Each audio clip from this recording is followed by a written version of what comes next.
Assalamualaikum warahmatullahi wabarakatuh. Kembali lagi dengan STE ya. Kali ini STE dapat bookingan controller pompa BBM digital atau CPU Pomini atau CPU Pertamini yang support printer. Ini sebenarnya support printer, tapi kebetulan si customer yang booking itu tanpa printer ya, hanya LCD dan controllernya aja. Untuk pertama kali sebelum saya nyalakan, saya ingin mengenalkan terminal-terminalnya lebih dahulu ya. Di sini ada terminal tulisan power pompa. Ini bila diterapkan untuk pompa DC, power pompanya itu di sini ya. Ini katup sebelah kiri katup positif, kanan negatif ya. Bila untuk DC ya, bila untuk diterapkan pompa DC, maksudnya untuk DC itu bila mana pompanya arusnya DC, kabel power pompa itu langsung ke sini ya. Ini pompa ya, artinya untuk kabel power pompa gitu ya. Support dengan sampai dengan 10 atau 13 ampere mampu ya relaynya ini, karena 30 ampere gitu ya. Di sini ada dua jalur yang ini tertera kuning ini ya. Ini bila untuk AC harus dibuang, karena jalur ini sebenarnya standar dari pabriknya saya minta untuk terhubung, tapi bila mana untuk AC dia harus diputus pakai cutter atau pakai grafir atau pakai bor gitu ya. Intinya harus diputus, kecuali customer dalam bookingan itu ada keterangan untuk pompa AC Pak gitu. Jadi intinya saya putus dari kami gitu ya. Tapi bila mana ini tadi juga saya chatting tidak ada balasan, jumper ini tetap terhubung ya. Ini intinya untuk AC harus diputus. Kenapa? Pada dasarnya dia kalau pakai AC di CPU ini dipakai pompa AC, adaptornya itu mandiri. Adaptornya kalau pakai AC, pompa AC ya, adaptornya ada di sini. Pakai adaptor model jadi ya, model toko jadi yang seperti ini, yang ujungnya seperti ini. Bisa 8 sampai berapa volt. Charger laptop pun bisa dipakein ke CPU atau controller ini ya, karena controller ini support voltase sampai dengan 40 volt gitu ya, untuk powernya CPU gitu ya. Kenapa kalau dia kan harus di sini kalau AC ya, power CPU-nya. Kenapa itu tadi yang di belakang harus diputus? Karena di sini line-nya itu mau pompa AC atau DC itu jadi satu soalnya gitu ya. Makanya kalau jumper tadi dibuang, dua line ini diperuntukkan untuk AC 220 ya. Dan ini pompa AC-nya gitu ya. Jadi perbedaannya cuma itu, kalau controller dari produk STE ya, harus dibuang jumper dua ini atau diputus bila untuk pompa AC. Karena ini tanpa keterangan, jumper tersebut tidak saya buang ya, terpasang, barangkali mau diperuntukkan DC gitu ya.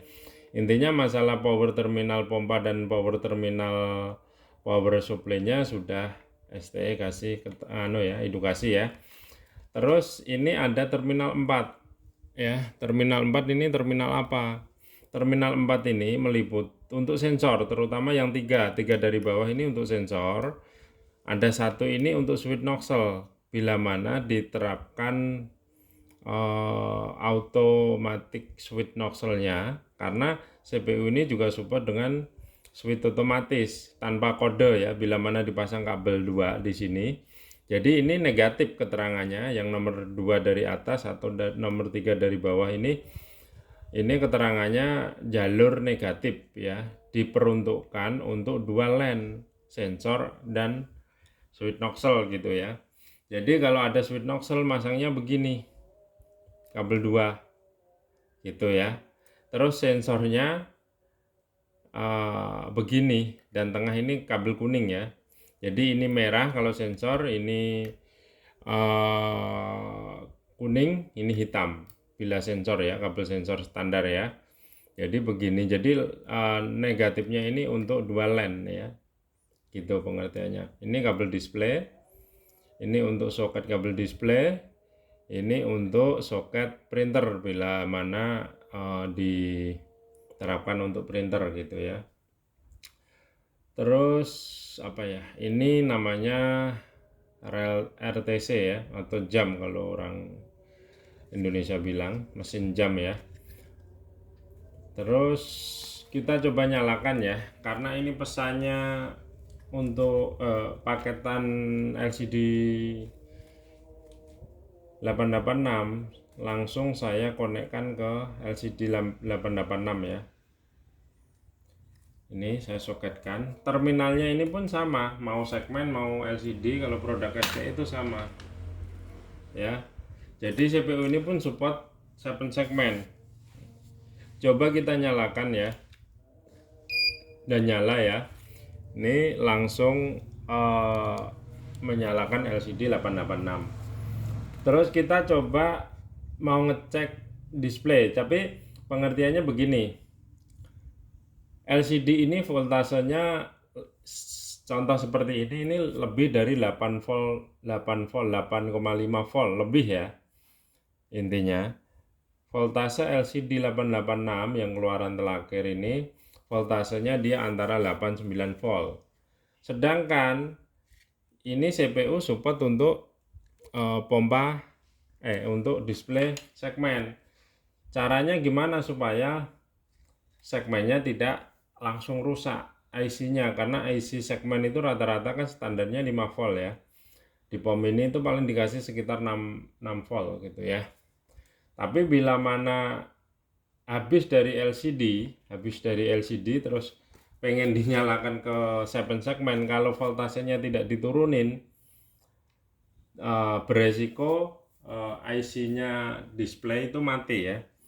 STE ini mau STE mau turunkan dulu dengan perkiraan ya. Ini tadi kan sekitar saya tafsir sekitar 85 ya. Saya turunin, akan saya nyalakan segmen ya. Dia nggak nyala. Ini voltasenya pun di sekitar 7, tuh masih 7,4 ya. 7,4. Coba STE turunin lagi ya, turunin lagi ke sekitar 6 volt ya, tak turunin sekitar 6 volt aja ya, 6 volt ya, 6,3 ya. Ini saya turunin voltasenya menjadi 6,3 volt ya.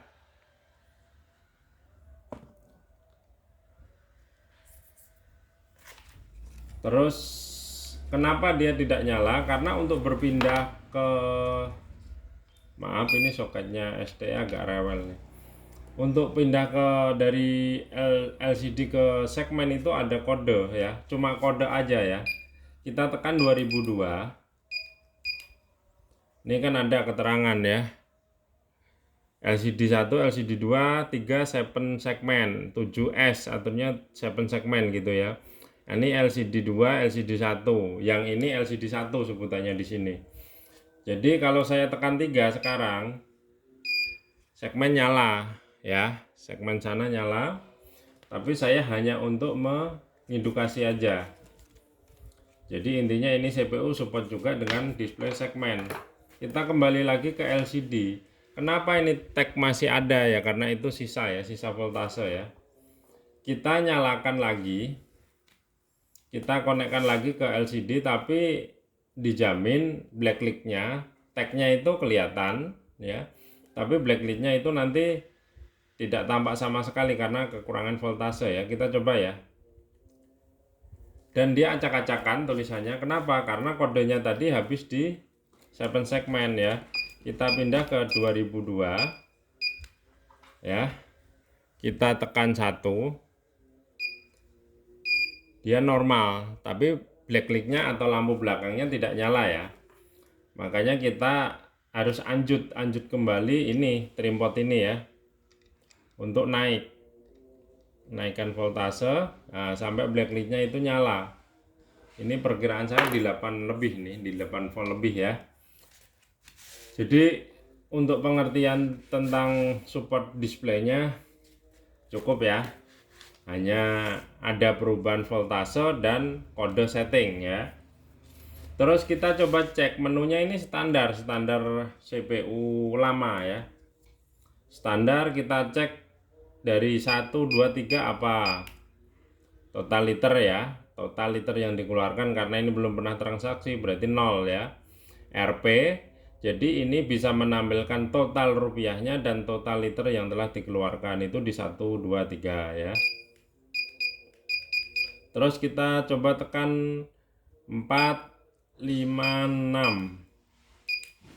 Sisa stok ya. Standar program tadi ada stok 200 ya. Standar program ya. Ada stok 200, itu di 456. Intinya standar ya.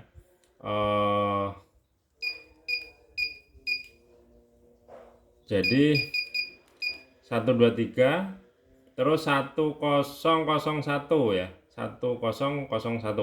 1001 apa? Kita lihat. Edit stok ya, sama standar ya.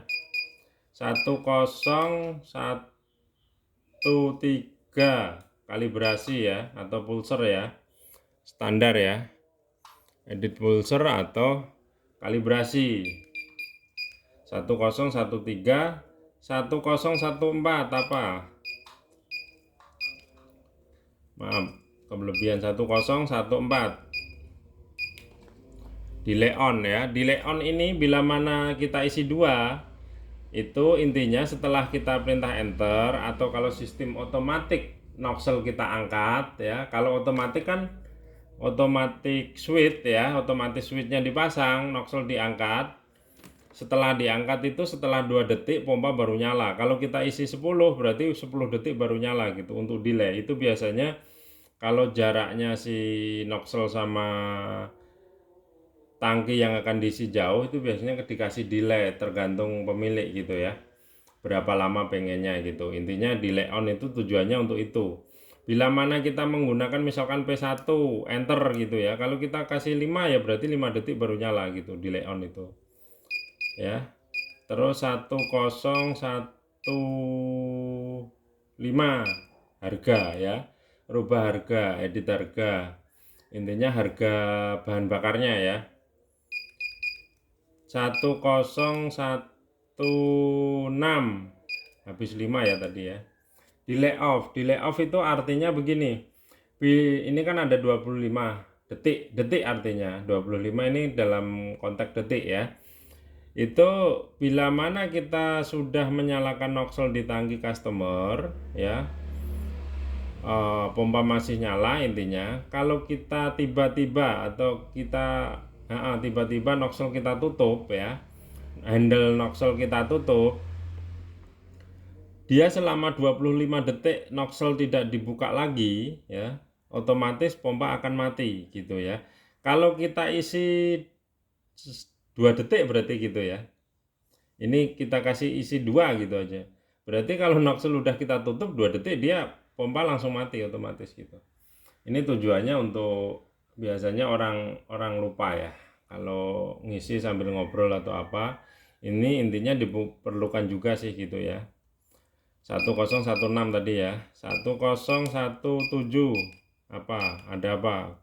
Edit tombol AB di sini karena ini program ya, itu sebenarnya P1 P2 di keypad ini. Kalau kita pengen ngedit P1 ini standarnya 5000, P2 10.000 ya. Ini kalau kita pengen ngedit harga misalkan P1 pengen jadi 10.000, ini posisi begini saya tekan 10.000 nih. 10.000. Terus terakhir setelah 10.000 saya tekan P1 ini, saya tekan agak lama, itu artinya nyimpan gitu ya.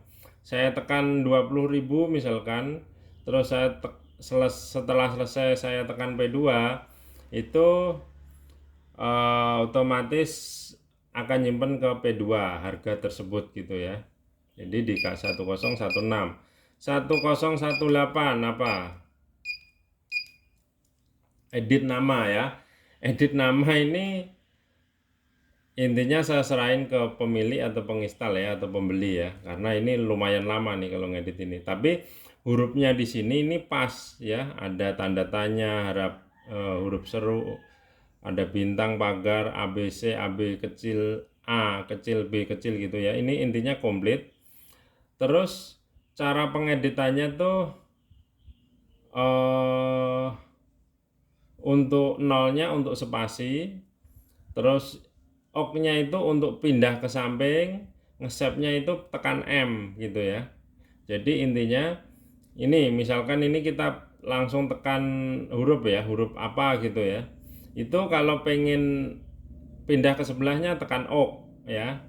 Tapi bila memang kita misalkan nulis saya pom ini gitu ada spasinya, berarti harus tulis saya dulu, terus tekan 0 atau spasi, terus baru pom ini gitu ya, tulis pom ini lagi. Untuk menyimpan itu tekan M atau print. M atau print ini artinya menyimpan atau ke menu lainnya gitu ya. Nih kalau saya tekan M kan dia edit alamat langsung ya, ini alamatnya apa, jalan apa gitu misalkan. Terus saya tekan lagi M, artinya masuk lagi ke menunya gitu ya. Ini nama BBM yang kita jual apa, misalkan solar, pertalite atau apa gitu ya. Ini bisa diubah. Terus kita tekan M lagi, ada apa, sudah selesai gitu ya. Jadi di 1018 itu edit nama, edit alamat, edit nama BBM gitu ya. 1018. Coba kita ke 1019, ada apa? Toleransi. Toleransi maksudnya di sini standar program ada 99 ya, 99 ya. Toleransi itu biasanya begini, kalau ada istilah orang di lapangan, pemilik ya, pemilik pom ini, Bang, Noxel belum dibuka kok angkanya udah jalan duluan dah. Toleransi ini kalau kita bahasakan daerah kan ya kebijaksanaan gitu ya. Secara program sebenarnya atau secara software itu bisa diatasin ya. Tapi ya intinya kalau terjadi loncatan sebelum Noxel dibuka, itu kesalahan mutlaknya sebenarnya di instalasinya ada yang rembes atau bocor atau masuk angin gitu ya. Jadi intinya sebenarnya secara hardware-nya itu yang harus dibenarin itu instalasinya gitu ya. Tapi misalkan dalam keadaan mendesak, toleransi ini bisa diterapkan secara software. Contohnya begini, misalkan Noxel belum dibuka, angka udah jalan 500 gitu ya, 500 rupiah gitu ya. Jadi di toleransi ini kita tulis 500. Terus kita save, simpen. Itu tulisan yang tadi nongol sebelum Noxel dibuka itu hilang gitu ya. Nggak bakalan nongol lagi gitu. Atau kita lebihin, misalkan loncatnya sampai 500, kita isi 600, sudah lama dia, nggak bakalan loncat gitu. Cuma secara kejujuran itu Anda menjual BBM-nya kurang ya, intinya kurang. Misalkan tadi kan kalibrasinya kan udah dikalibrasi dulu ya. Jadi intinya toleransi di software itu untuk darurat ya, untuk sesaat atau darurat, tidak boleh atau jangan dipakai untuk terus menerus gitu ya. Lah apa namanya, bila mana misalkan loncatnya 1000 ya, ada nih di customer yang loncatnya sampai 1000 tuh ada, terus dikasihlah toleransi 1100 atau 1000 gitu ya, tulisannya emang hilang loncatnya. Cuma sebenarnya Anda misalkan BBM-nya harga 10.000 ya per liternya, Anda sebenarnya kalau tadinya loncat jadi nggak loncat gara-gara di setting softwarenya, itu sebenarnya Anda beli BBM-nya cuma 0,900 ml ya. Jadi kalau 10.000 tadi ya berarti benar orang 1000-nya diambil gitu ya. Intinya Anda jualnya itu sebenarnya kalau loncatnya 1000 ya berarti 900 mili, 900 ml, seliter kurang 10 ya gitu. Itu tadi di 101